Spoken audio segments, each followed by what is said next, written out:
Bonjour à tous, alors une petite vidéo sur mes avancées sur le clavier, le contrôleur MIDI, voilà pour la bobine Tesla, donc SSTC.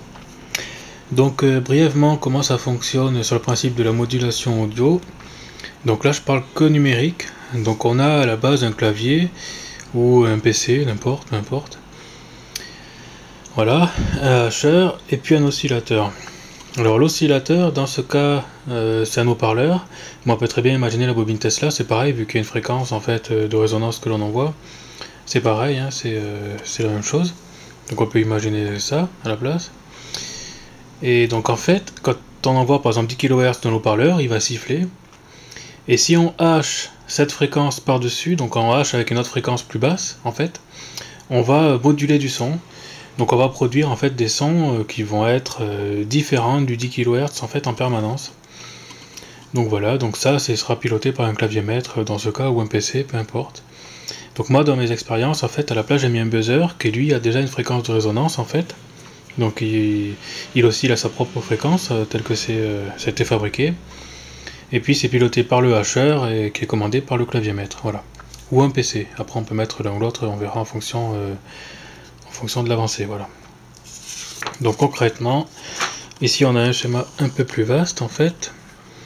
Voilà, donc c'est un schéma global de ce qui sera utilisé pour faire ma SSTC musicale, en mode MIDI seulement, en mode MIDI, vu qu'en fait il y a au moins 2 modulations possibles d'audio.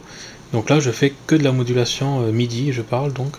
Donc il y aura soit le clavier maître, soit le PC, qui enverra au contrôleur MIDI, donc c'est la puce que je suis en train de faire en fait, que je vais présenter dans cette vidéo.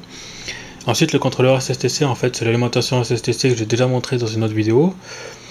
Voilà, qui permet d'avoir pour moi que de l'énergie radiante, pas géocone éclair, mais bon ça viendra plus tard. Et puis la bobine Tesla que vous avez déjà vu dans une autre vidéo, voilà, qui va être modifiée. Voilà, le clavier pilote le contrôleur que je suis en train de faire. Ensuite par fibre optique on va à l'autre contrôleur ici, qui lui pilote directement la puissance dans la bobine Tesla. Alors plus globalement, ce que cela donne, je sais pas si on voit bien. Donc là c'est contrôleur MIDI SSTC parce qu'il va, voilà, c'est en fait la platine MIDI dans laquelle je parle. Donc schématiquement, j'ai le clavier maître qui est là. Bon, lui celui-là j'ai acheté, hein, pas cher. Voilà, c'était bien. Donc ensuite on passe par une résistance et puis par une diode Zener ici pour forcer la tension dans un seul sens.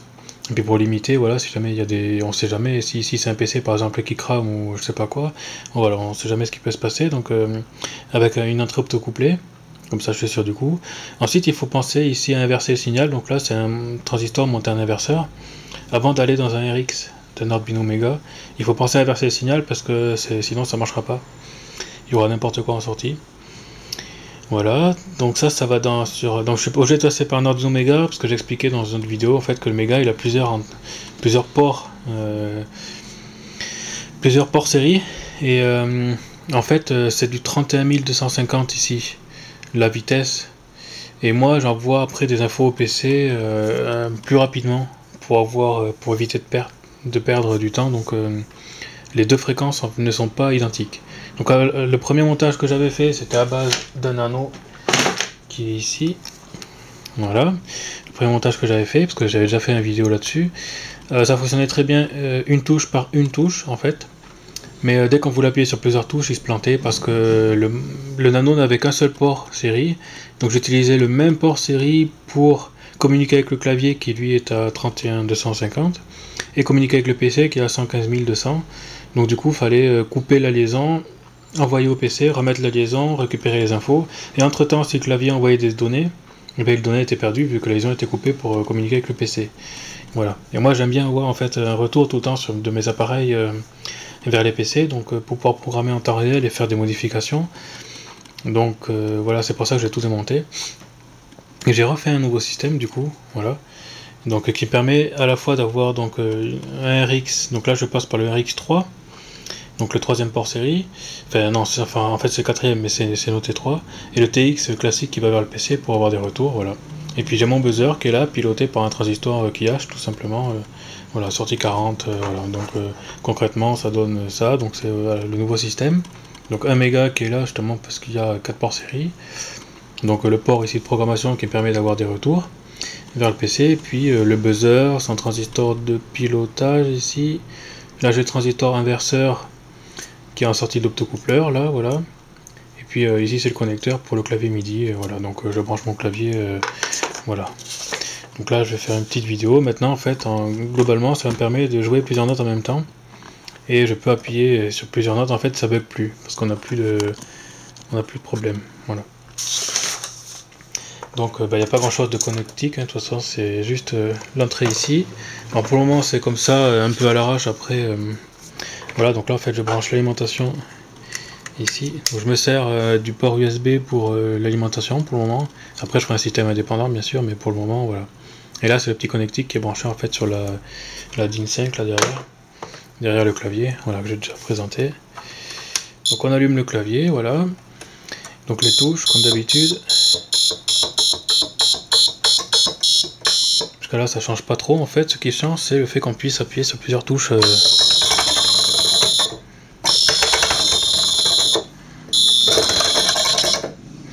Alors on peut changer d'octave aussi, maintenant je gère toute la gamme en fait. Donc là je passe à 1.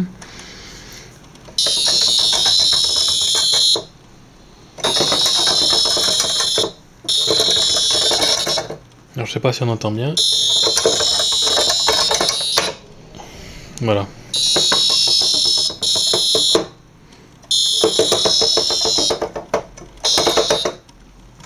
Donc maintenant je peux appuyer sur plusieurs touches en fait, et il n'y a plus de... j'ai plus de bugs. Voilà. Donc si on fait par exemple les notes à l'opposé, voilà, on entend en fait qu'on mixe les sons.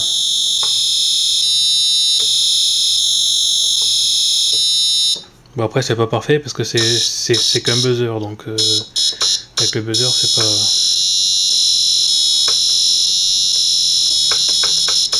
Il reste encore un peu de programmation aussi au cas où, je verrai après en conditions réelles comment ça se présente.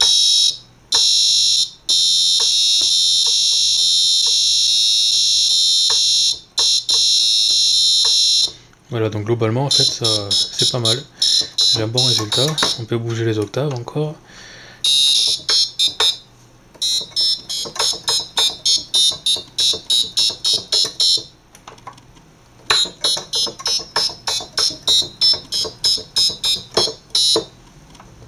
Voilà, donc là je suis au taquet.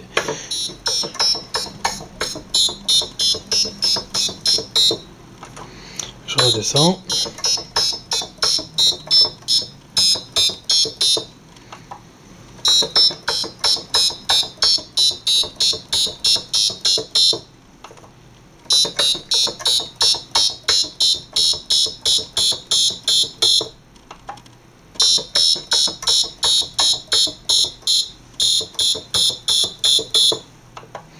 On peut descendre en négatif.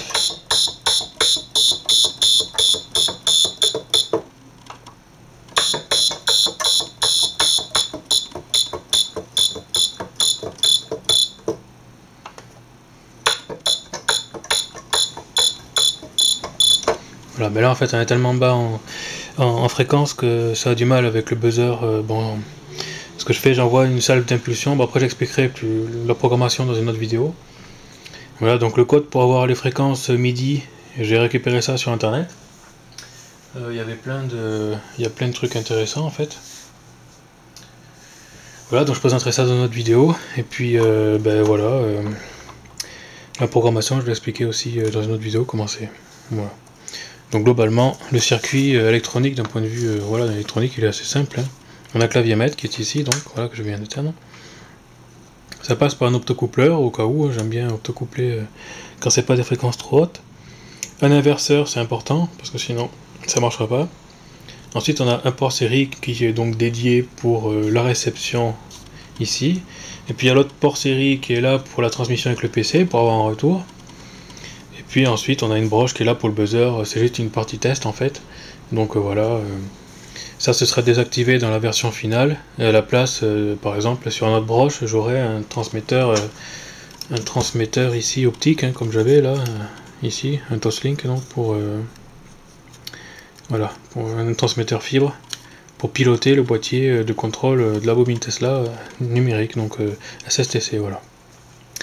Voilà pour cette petite vidéo, à plus.